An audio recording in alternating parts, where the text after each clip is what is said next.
America હજુ બે વાવાઝોડાના આંચકામાંથી બહાર નથી આવ્યું, ત્યાં ત્રીજું વાવાઝોડું આવી પહોંચ્યું છે. ફ્લોરિડાના દરિયા કિનારે હરિકેન મિલ્ટન ત્રાટકવાની તૈયારીમાં છે અને તેની તીવ્રતા છેલ્લા 2 દિવસમાં જોરદાર વધી ગઈ છે. શરૂઆતમાં મિલ્ટન એ કેટેગરી 1 નું વાવાઝોડું હતું, પરંતુ આજે આ લખાય છે ત્યારે તે કેટેગરી 5 નું ચક્રવાત બની ગયું છે, જે ભારે વિનાશક બની શકે છે. તેના કારણે ફ્લોરિડા અને આસપાસના વિસ્તારોમાં મોટા પાયે નુકસાન થાય તેવી શક્યતા છે. ગયા અઠવાડિયે હેલેન વાવાઝોડાએ 230 લોકોના જીવ લીધા હતા અને હવે વધુ એક વાવાઝોડું અમેરિકાને ધ્રુજાવી રહ્યું છે. લેટેસ્ટ રિપોર્ટ પ્રમાણે સોમવારે જ વાવાઝોડાની તીવ્રતા એટલી બધી વધી ગઈ કે તે કેટેગરી 5 માં આવી ગયું છે.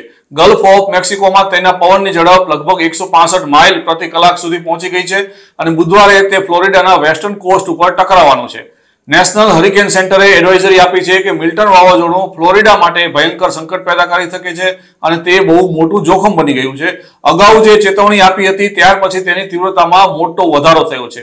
24 કલાકની અંદર આ વાવાઝોડાની સ્પીડમાં 95 માઇલ પ્રતિ કલાકનો વધારો થઈ ગયો છે અને છેલ્લા 36 કલાકમાં આ વાવાઝોડાની ઝડપ 120 માઇલ પ્રતિ કલાક જેટલી વધી ગઈ છે. એટલે કે પહેલા જે ઝડપ હતી તેના કરતા તેની ઝડપમાં 120 માઇલ પ્રતિ કલાકનો ઉમેરો થયો છે.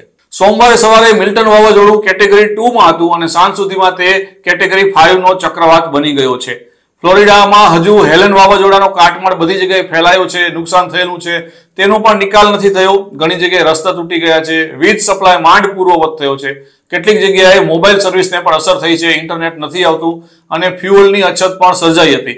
આ બધા પ્રશ્નો હજુ ઉપસ્થિત જ હતા ત્યાં મિલ્ટન વાવાઝોડાનું આગમન થવાની તૈયારીમાં છે.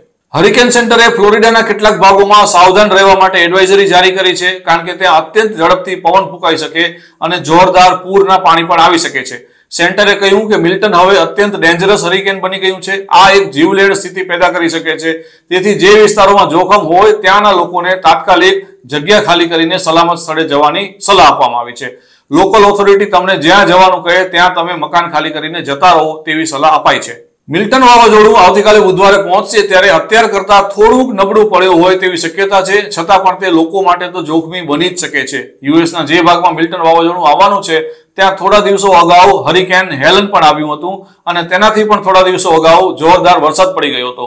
એટલે કે આ વિસ્તારમાં પહેલેથી જ પાણી ભરાયેલા હતા, ત્યાર પછી વાવાઝોડું આવ્યું, એ વાવાઝોડાનું પાણી પણ ભરાયેલું હતું અને ત્યાં ફરીથી એક વાવાઝોડું આવે છે જેમાં 5 થી 10 ઇંચ જેટલો વરસાદ પડે તેવી શક્યતા છે. તેના કારણે ટેમ્પા એરિયા અને બીજી કોમ્યુનિટીમાં 10 થી 15 ફૂટ સુધી પાણીની સપાટી વધી જાય, દરિયાની સપાટી, તેવી શક્યતા છે. મિલ્ટન વાવાઝોડાને અમેરિકાએ એટલા માટે સિરિયસ ગણવું પડશે કારણ કે અત્યાર સુધીમાં સૌથી શક્તિશાળી એટલાન્ટિક હરિકેનમાં તેનો સમાવેશ કરવામાં આવે છે. વાવાઝોડાની બરાબર કેન્દ્રમાં તે પ્રેશર હોય છે અને તેના પરથી તેની તીવ્રતા માપવામાં આવે છે.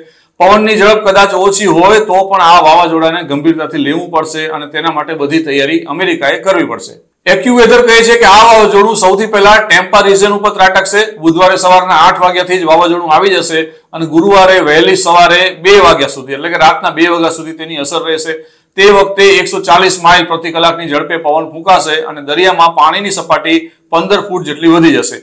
બપોરે 12 વાગે મિલ્ટન વાવાઝોડું ઓર્લાન્ડોને હિટ કરશે અને બુધવારથી લઈને ગુરુવારના સવારના 6 વાગ્યા સુધી ઓર્લાન્ડોમાં તેની અસર જોવા મળશે. તે વખતે તેના પવનની ઝડપ ઘટીને લગભગ 120 માઇલ પ્રતિ કલાક હશે અને તે કેટેગરી 3 નું હરિકેન બની જાય તેવી શક્યતા છે.